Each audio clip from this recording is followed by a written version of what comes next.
Cerca del 58% de toda la electricidad generada se utiliza para mover motores eléctricos.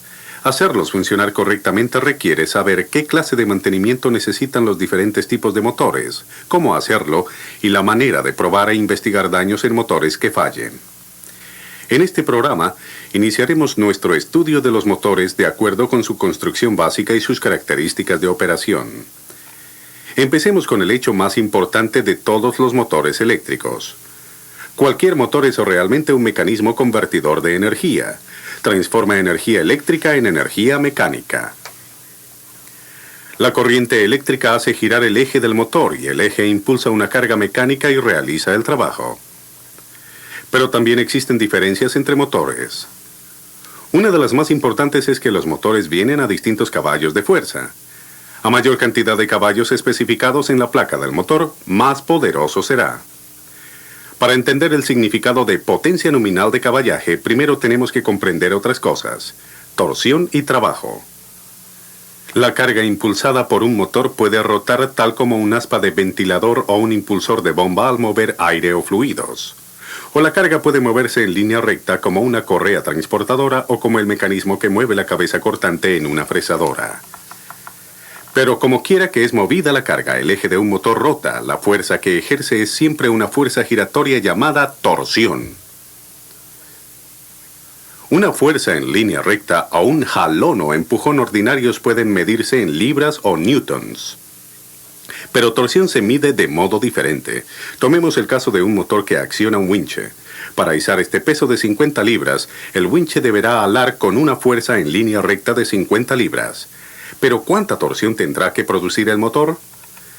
Eso depende del radio del tambor del winche.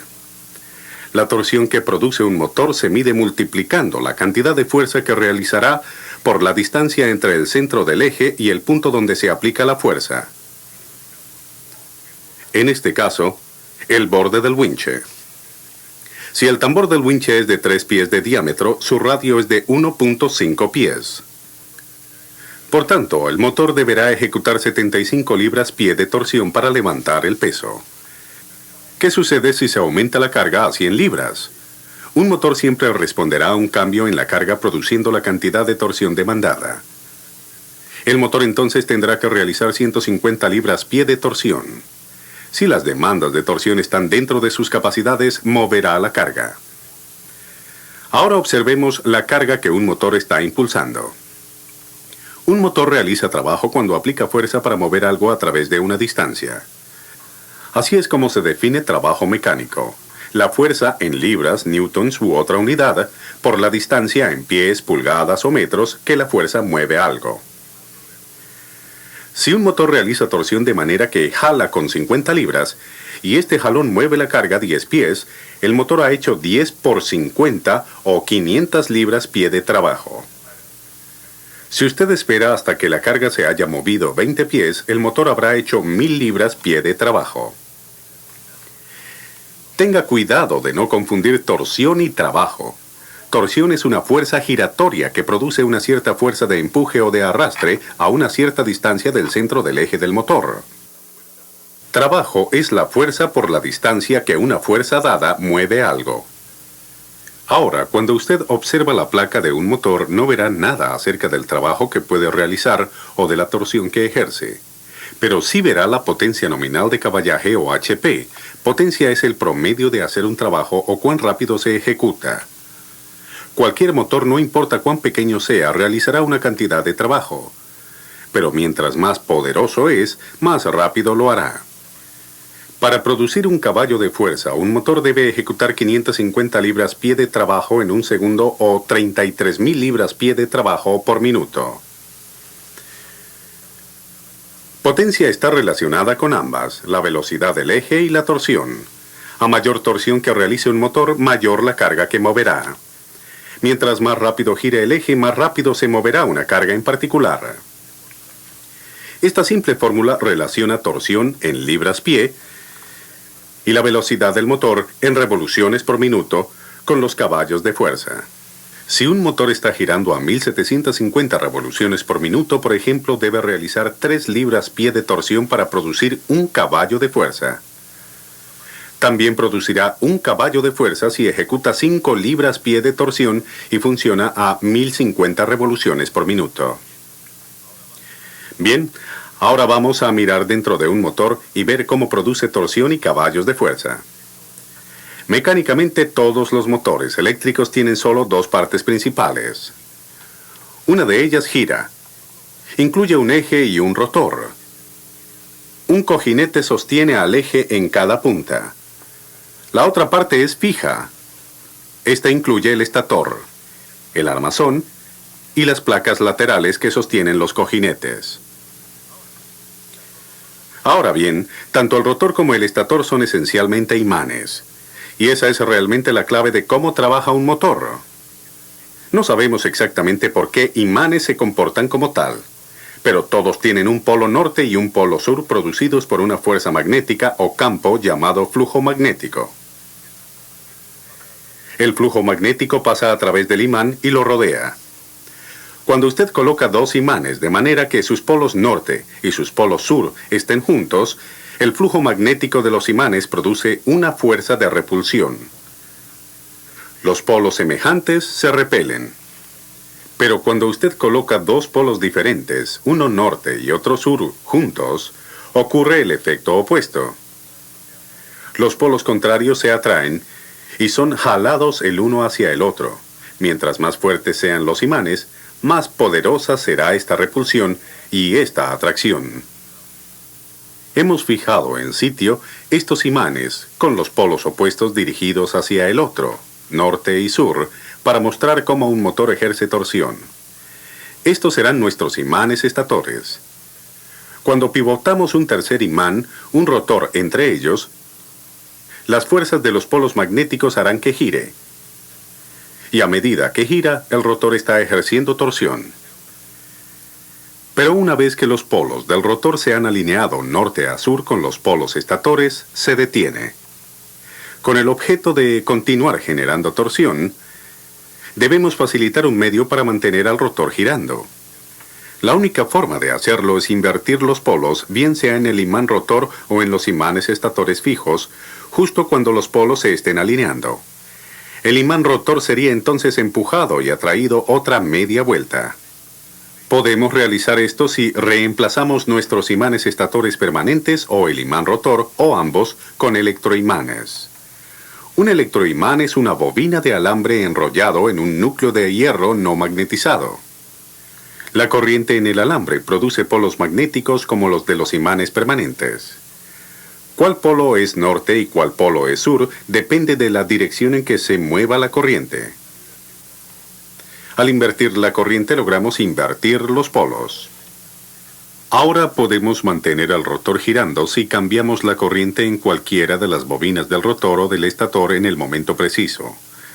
Al invertirse los polos magnéticos, el rotor se da vuelta para alinearse por el otro lado, ejerciendo torsión a medida que gira.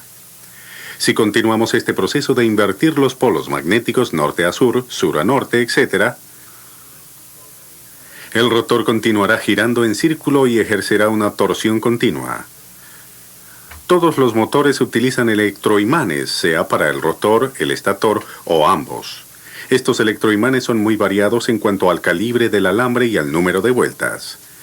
En un motor DC, la corriente en las bobinas del rotor es invertida por la acción cambiante de escobillas deslizantes en un conmutador.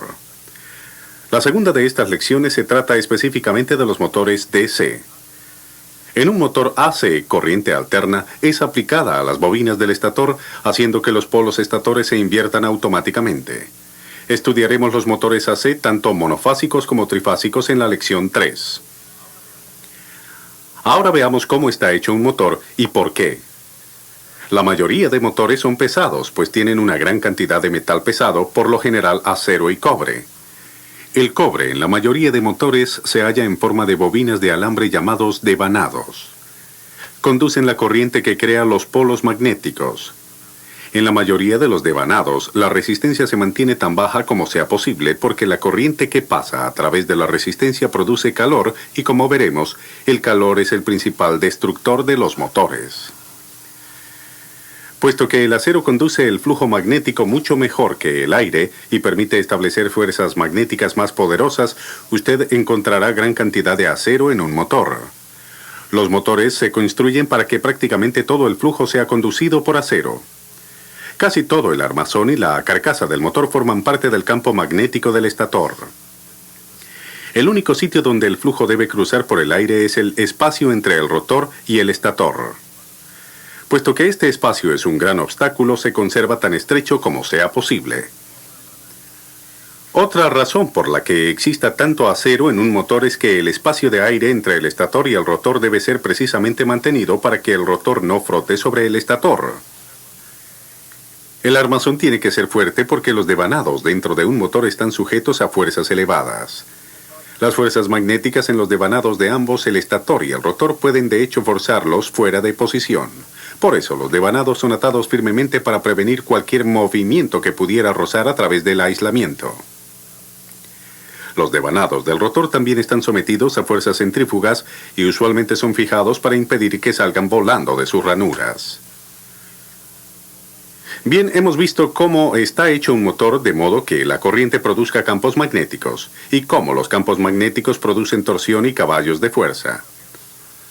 Ahora veamos más de cerca las características generales de operación de motores y cómo se comportan bajo diferentes condiciones de carga y velocidad. Empezaremos con un motor que funciona sin carga. El eje está girando libremente a velocidad plena o máxima, por lo general algo más rápido que la velocidad estampada en la placa del motor. Como pueden ver, incluso un motor descargado consume cierta corriente. La razón es que el motor debe vencer la fricción de los cojinetes y la resistencia del viento que producen el rotor y el ventilador. Ahora, la mayoría de motores irán más despacio cuando se les aplica una carga. Mientras mayor sea la carga, menor será la velocidad y mayores serán la corriente y la torsión. Esta relación básica entre carga, velocidad, corriente y torsión es importante recordarla, especialmente al investigar averías en motores. Lo veremos aplicado frecuentemente en próximas lecciones. Aquí tenemos una gráfica de lo que hemos visto. Se llama una curva de torsión-velocidad. Note cómo la torsión de carga es cero a la velocidad máxima o sin carga del motor. Al cargarse el motor, la velocidad cae y la torsión aumenta para satisfacer las demandas de la carga. Pero hay un límite, por supuesto. Un motor de cierto tamaño tan solo puede realizar una cierta torsión. Si una carga exige más que la máxima capacidad de torsión del motor, éste se parará. Al aproximarse el motor a la parada, la corriente se eleva rápidamente porque el motor está tratando de aportar la torsión requerida. Al funcionar con cargas pesadas a bajas velocidades, los motores generalmente disparan sus disyuntores de sobrecarga rápidamente. Aún así, hacer funcionar un motor bajo condiciones de alta corriente lo fundirán muy pronto. Podemos aprender más sobre la vida útil del motor y de su eficiencia observando detenidamente cómo velocidad y torsión afectan el caballaje o horsepower. Si dibujamos los caballos de fuerza o HP de salida del motor junto con la torsión, vemos que ambos son cero sin carga. Cero torsión significa 0 caballos de fuerza. En la parada, los caballos de fuerza también son cero. Nada se mueve y ningún trabajo se hace a pesar de que el motor está consumiendo gran cantidad de corriente. En cualquier punto entre parada y sin carga, un motor produce caballos de fuerza. A su velocidad nominal produce su potencia nominal de caballaje. Ahora, como dijimos al comienzo, un motor es un convertidor de energía eléctrica en energía mecánica. Su eficiencia es una medida de cuán bien lo hace. Eficiencia es igual a la salida mecánica en caballos de fuerza, dividida por la entrada eléctrica en vatios. Vatios de potencia DC equivalen a corriente multiplicada por voltaje. Cuando la potencia es AC, la relación es un poco más complicada, pero los vatios consumidos por un motor siempre dependen directamente del voltaje aplicado a este y de la corriente que demanda de la línea. La mayoría de motores funcionan con una línea de voltaje fija. Esto quiere decir que los vatios en un motor dependen en gran parte de la corriente que entra al motor. Por tanto, si dibujamos los vatios de energía que consume un motor contra su velocidad, la curva se asemeja a la curva de corriente o la curva de torsión para tal caso, puesto que la torsión que realiza un motor para mover su carga depende de la corriente. Podemos ver cómo la eficiencia de un motor varía si dibujamos conjuntamente vatios y caballos de fuerza. Como ya hemos visto, en la parada el motor no produce caballos de fuerza. Pero la entrada de vatios en él es muy alta, porque está demandando una gran cantidad de corriente. A velocidad sin carga, la entrada de vatios es baja, pero los caballos de fuerza son cero nuevamente, por tanto la eficiencia es cero. A la potencia nominal, un motor consume una gran cantidad de vatios, pero también produce una gran cantidad de caballos de fuerza. La eficiencia es bastante buena. Ahora, ¿qué sucede con los vatios que entran al motor y no son convertidos en caballos de fuerza? Son convertidos en calor. Un caballo de fuerza es igual a 746 vatios. Así, un motor perfectamente eficiente producirá un caballo de fuerza por cada 746 vatios de energía consumida.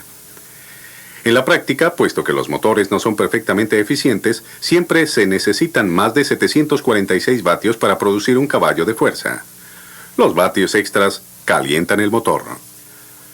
Por supuesto, cualquiera que trabaje con motores sabe que se calientan, y se calentarán más rápido a velocidad de parada cuando están consumiendo muchos vatios, y todos esos vatios son convertidos en calor. Operar bajo cargas pesadas a velocidades bajas es casi igual de malo.